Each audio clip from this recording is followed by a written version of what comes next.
Order. End of question time. The clerk will now proceed to read the order of the day. Item 1, resumption of debate on the motion supporting healthcare. The question is that this House commits to supporting healthcare beyond the COVID-19 pandemic and the whole of government efforts for consistent and sustainable support. Professor Koh.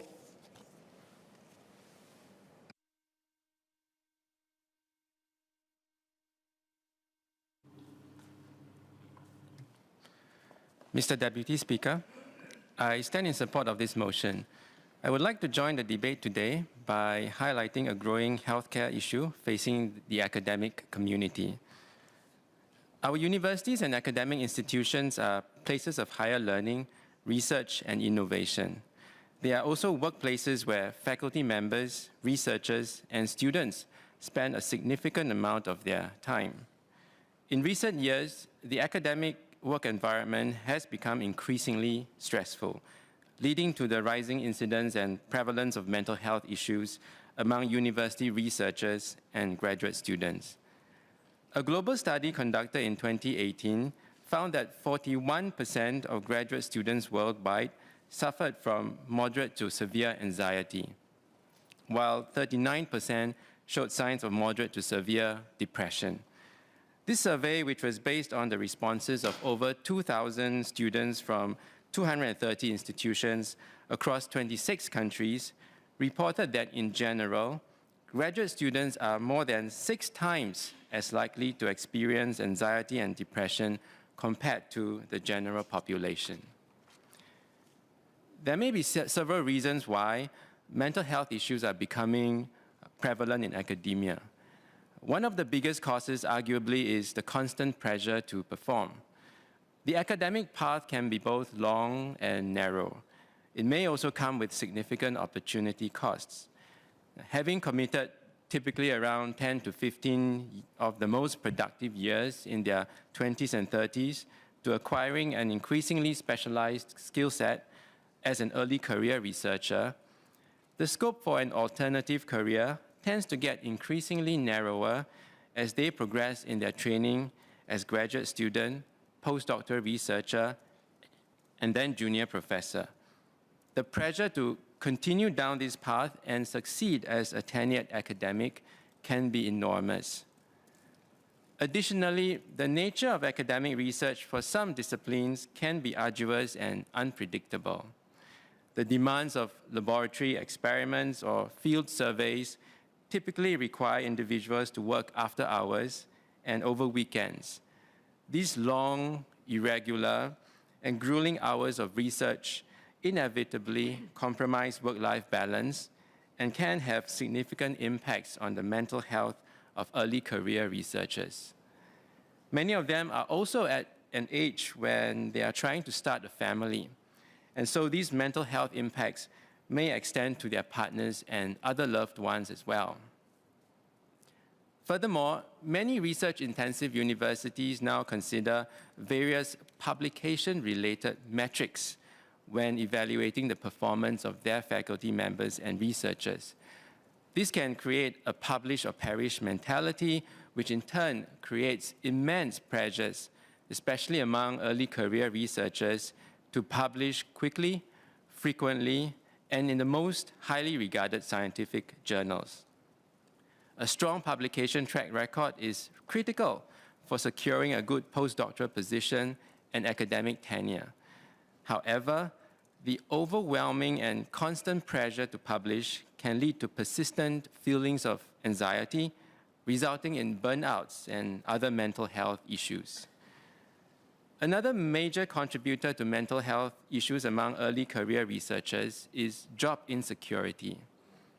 Many individuals who embark on an academic career may aspire to be a tenured professor someday, but there are just not enough professor positions for the growing number of PhD graduates to fill, certainly not in Singapore alone. As a result, many early career researchers are on short-term contracts supported by research grants. The duration and size of these grants can be variable and unpredictable, leading to uncertainties for long-term employment. This lack of job security can also lead to persistent stress and anxiety as researchers constantly worry about their next contract and future career prospects. Among graduate students, and especially for students from overseas who have come to Singapore to pursue their graduate research, the rising cost of living in Singapore is probably one of the greatest stress factors today. Many PhD students in Singapore are on research scholarships, which provide a relatively modest stipend compared to the salaries that their peers in the workforce may be getting.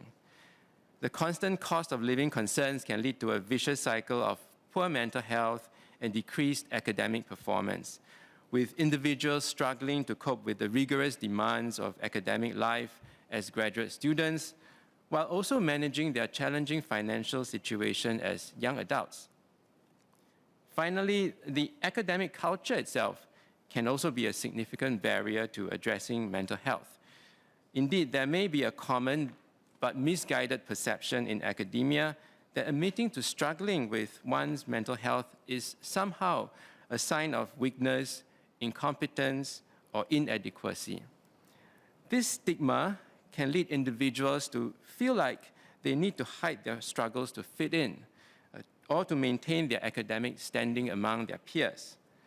Left unchallenged, this stigma can cause individuals to delay seeking help or treatment for mental health concerns, which can lead to a worsening of symptoms and other detrimental impacts on their personal and academic life. To address the growing mental health issues facing the academic community, we may wish to consider the following suggestions, some of which are already being implemented in our local universities and research institutions, but we can always do more. First, we could invest more in mental health research to contextualize and better understand the extent and nature of the mental health problem within Singapore's academic community. This may help us develop more effective and bespoke solutions. Second, we could provide more mental health support services, including workshops, support groups, mental health professionals, to create an ecosystem of affordable and accessible mental health resources on campus for those in need. Third, we could make greater efforts to raise awareness and reduce the stigma associated with mental health in academia. Importantly, we could create a culture of openness and support by providing training for senior faculty and staff on how to identify and support individuals who may be struggling. By doing so, we can destigmatize and normalize our discussions on mental health. Finally, we could also do more to normalize a healthier work-life balance in academia. This may include providing more opportunities for remote work and flexible schedules, and creating policies that limit after-work emails and meetings. As an encouraging example of what is already being done, the National University of Singapore has been running a hashtag #AreYouOK mental health care campaign since 2021.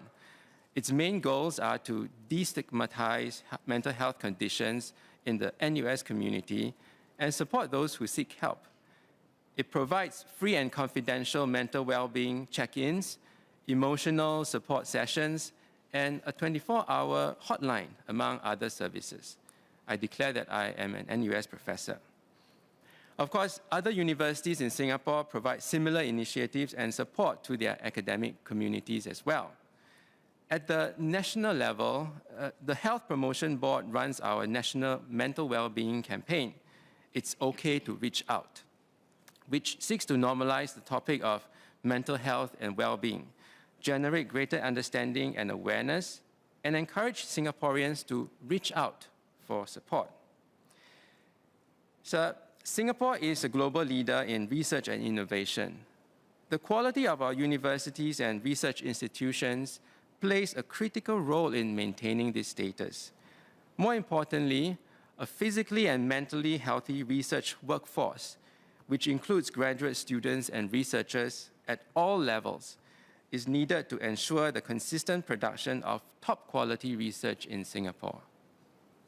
Furthermore, the academic community in Singapore is diverse and international, with individuals from different cultures, backgrounds, and experiences, working together towards the common goal of creating impactful new knowledge, science, and technologies. Providing a supportive and inclusive environment that promotes the mental well-being of all members of our academic community will enable us to attract and retain top talents from around the world and maintain Singapore's role as a global knowledge and innovation hub.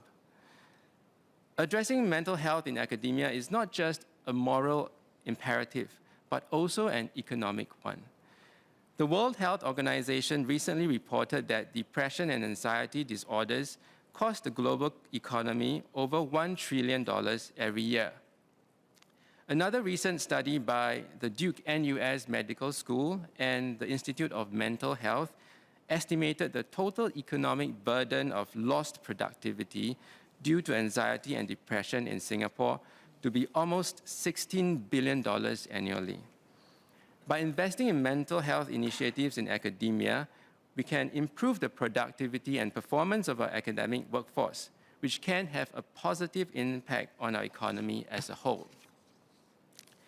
In conclusion, addressing mental health in academia is critical for Singapore to succeed as a knowledge and innovation hub, attract and retain top talents, strengthen our economy, and build a resilient workforce and society. Let us work together to create a culture of openness, support, and understanding in the academic community, where individuals can seek help without fear of stigma or judgment and realize their full potential. Finally, I join my fellow members in thanking the nurses, doctors, and all healthcare workers for their indefatigable spirit, dedication, and sacrifices in their contributions to the physical and mental well-being of our nation. Mr. Deputy Speaker, I support this motion. Thank you.